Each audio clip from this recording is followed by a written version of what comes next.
It's not the $800, but it's a little bit better. Because you know what, Lisa, I could give you $800, and then what would happen is that, you know, that's like teaching you to fish. I mean, it's, you know, it's like giving you a fish or teaching you to fish. So if I gave you that money, it would help. But if I give you my whole set, this is 22 years of knowledge, over $400 worth of products, 10 CDs and tapes, this is going to make you explode your business and learn to fish. I almost bought that, but I couldn't afford it. You got it. You're welcome. Now don't cry, because my makeup will smear. Let's give her a big hand.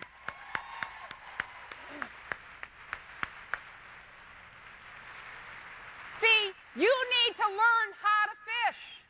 You've got to learn how to fish. You've got to teach other people how to do it. It is absolutely very easy to do this business.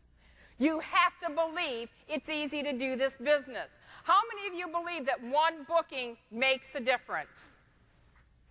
Okay, just in case you don't, I'm going to show you what happened when I went and did a meeting at a local hotel. And I booked the girl at the front desk. And I did her party. And I tracked this party for 2 years. 2 years I tracked one chain of bookings. And I only stopped tracking it because I ran out of poster board. Okay? So during this 2 years, I did, and this was back in the early 90s, I did 121 shows. My total sales was $35,000. My show average, it was kind of low back then. We were kind of going through a recession, but it was like close to $300. My commissions were over $14,000. I had 10 recruits from this chain, 8 more bookings left, and I had given away 8 bookings to people on my team during the last month. The reason being, ladies, is because I believe you can become a fantastic booker.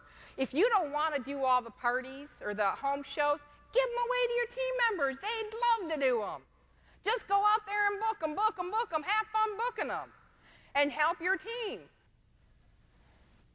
So I want you to just really think about the last one that got away. Are you a little bit sick about it? Because it might not have been one home show. It potentially could have been 121 home shows. Are you ready to work a little harder to make those bookings stick? Yes or yes? All right. Here's what you need to do. First of all, you need to know when you're going to work. How many of you know when you're going to go out to work? I asked you how many times you were going to go out to work. How many of you know when you're going to go out to work? How many of you have said, I want to work Monday, Tuesday, Wednesday, Thursday. I want to do twice a week, and I want to book them between Monday and Thursday. How many of you know exactly when and schedule in your time for your home shows? Are you doing that? Or are you just winging it? And just say, pick a date, any date, I'm free the next 40 days. You know, I have nothing here, just pick a day. Okay? How many of you have ever went out to work and done a home show on a night you didn't want to? Raise your hand if you've ever done that. Why? Why did you do that? Why did you do that? You were laughing at me last time. Why did you do that? Because you were afraid you were going to cancel, weren't you? Didn't you? Is that why you can't? Is that why you did it? They went to a lot of work to have a party. Like what? She cleaned her house. She's supposed to be doing that once a week anyway. Not everybody does that. Yes, that's true. I've been into some of those homes. Okay, what else does she have to do? Like, really, let's think about this logistically. What is so hard about having a home show? What else does she have to do? What? She has to write her guest list, get it to you, so you can send out the invitations or send them out herself. And she has to serve a simple dessert and clean her home. And like I said, she should be doing that once a week anyways. Is there anything else that she needs to do? Okay. What else? Call her people. Yeah, she's going to call them anyway. How many of you are kind of, when you booked those shows, you kind of were like this?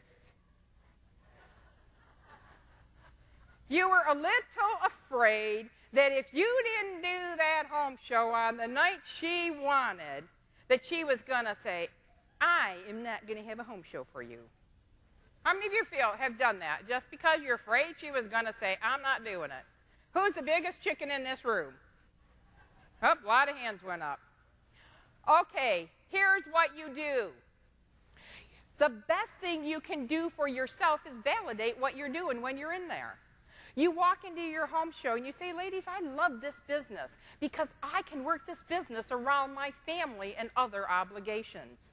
I work Monday through Thursday evenings, and I save the weekends for my family because they're my number one priority. And that was my story. I'm not saying anybody else's. You might only want to work weekends. But I'd say I work Monday through Thursday. I save the weekends for my family. So your name is Gloria. Tell me you want a Friday night party.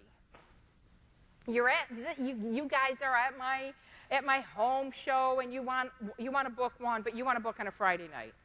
So say, Karen, I want a Friday night. Say, Karen, I want a Friday night. Karen, I want a Friday night. Gloria, you know, I would absolutely love to have a home show for you. However, you heard me say at the very beginning of my presentation that I work Monday through Thursday evenings, and I save the weekends for my family because they're my number one priority. So if you want me, and I'm the best, I can do a home show for you on a Monday through Thursday. If you absolutely have to have a Friday, I have some fantastic team members, and I'd love to get one of them to do it for you. So would you rather have me on a Monday through Thursday, or do you really need a Friday? You really need a Friday? Not a problem, Gloria. I will definitely, there's not a problem, but I do spend that time with my family, so I will get somebody on my team to help you out, okay? No problem. She wants a Friday. How many times do you think that's happened to me over 22 years? I tell you right now, less than 10. Less than 10. And there are some people that definitely, they need to have that Friday night, and that's fine. But I didn't do it. Does anybody want to know why? Why? Why would I not do that? Because if I go out there on a Friday night, and I have 10 women in that room, and 3 of them want to book another home show for me, when do you think they want to have that home show? On Friday night. And then they'll say, and I say, I'm sorry, I don't do Friday nights. Well, you're doing Gloria's on a Friday night. Well, I made an exception. And once you make an exception, you continue to make exceptions. And then your husband's date, your date night. My husband and I have been married for 37 years, and I think one of the reasons is because we take date nights on Friday nights. You know, we need to get back to the traditions, the family traditions, and having family and time for yourselves. I don't care if it's on Friday night or Saturday night or Monday night. Oh, Monday night's football night. Yep, forget that one. But you want to have time, and once you bend once, they'll continually want you to bend over and over again. So here's how I controlled my calendar. Do you want to know how I controlled my calendar? Okay. How many of you want to control your calendar? Here's what you do. In your handout, you have an open date card.